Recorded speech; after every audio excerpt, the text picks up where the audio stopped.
ask you guys a question? Just to digress, you were saying, did you guys do that in school, like exchange notes in class, and teachers take it, and then they embarrass you in front of anybody? Exchange notes? Yeah, like girls in school. Yeah. And they take your notes, and they read, did they read it out loud? Are they that bad?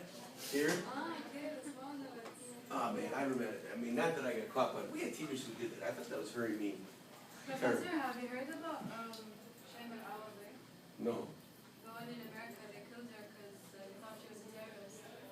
Is that the woman who was killed the other day? Yeah. Her, Huh? yeah, some crazy person. Did they catch that person yet?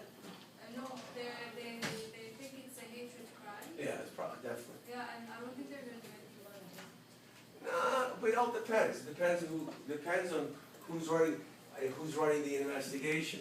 If it was CIS Miami, right? Who's the guy in CIS Miami? Who's the major character?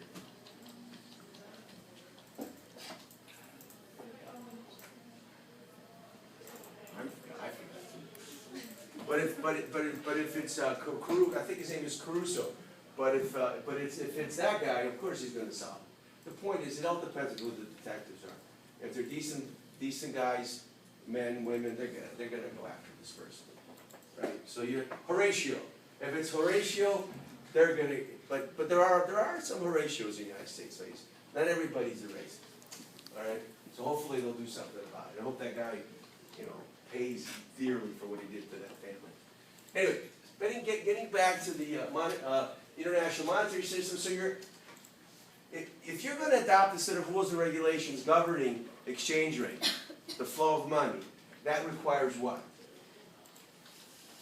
You need to have an international organization, right? Correct? Correct? Who's going to be monitoring, making sure everybody plays by the same rules of the game? So once you begin to internationalize the financial system, you need to have regulatory bodies out there that do what? Pay attention to this. Okay?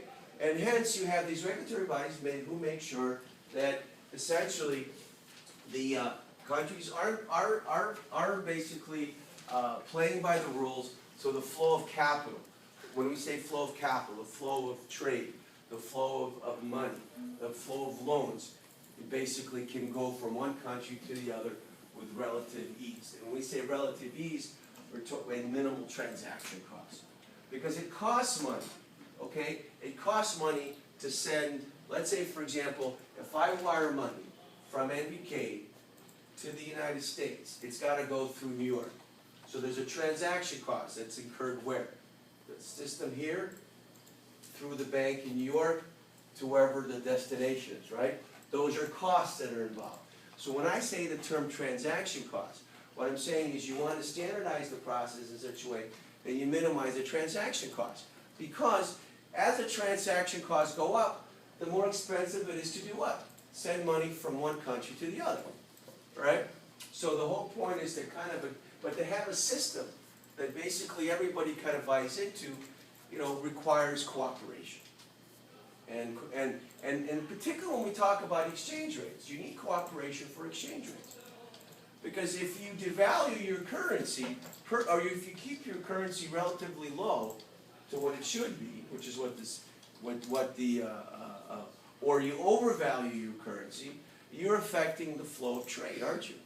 Because if your dollar is worth more, right, you can purchase more of your imports become cheaper. If your dollar is worth less, then your imports become more expensive, but your exports become cheaper. And there's nothing wrong where the exchange rate responds essentially to the dynamics of the market. But when you begin to artificially impose certain conditions that affect the exchange rate, then that becomes unfair type of practices. So you need to have regulatory agencies to kind of pay attention to that. Another thing is information and communication technology has radically affected our ability to globalize the financial system. Okay? I mean, who saw the movie Catch Me If You Can? Who else? You guys? Okay. What was DiCaprio? He played that guy who he was always constantly bouncing checks. Yeah, White Collar is based on that movie and that guy. Oh, really? Yeah. He's a real guy. Yeah. He actually does exist. And he did work for the FBI. And he was in the movie. So really, he does a cameo? I think at the end. But why was he able to do what he's able to do? Because when he bounced the check had to, you go to a bank, you write your check. You guys don't remember this because you weren't even born yet. Now, I remember as a little kid going with my parents to the bank, so they would write a check, they get the money, and the bank takes the check. What does the check do? What does the bank do? Collects all his checks and then wires it to a central bank, right? Takes a couple of days, not wires, what am I saying, wires? It sends them through snail mail. You guys know what snail mail is? Post office. A guy walks around with a bag and he kind of delivers mail, right, or drives a car. Do you guys have post office delivery here in Kuwait? Do you have post delivery? I don't think you do. You have P.O. boxes, right? That's it. You have P.O. boxes. No one delivers your mail to your house, do they? Yeah, they do so. They still do so in the United States. So that took a couple of days. Well, that gives the guy 4 days to do what? Spend the money and take off. You can't do that anymore because it's instantaneous. Okay? So, now that's only if you're within a particular country. Imagine when you take a check and you send it to another country, right? Then that becomes even more problematic. So the financial structure has been enabled by the ability of countries to cooperate, adopt these kind of relationships, this web of institutional relationships that allow, that have led to the adoption of rules and regulations. You had also the ability of information technology to make the transfer relatively easy. Okay? Fini? Yeah. Too hard? It was okay. Okay, all right. So typically, the everything kind of in terms of understanding these relationships, everything rests on the exchange rate. And that is that an exchange rate is basically your dollars or your dinars. How many dinars can your dinar? How many U.S. dollars can your dinar buy? So, for example,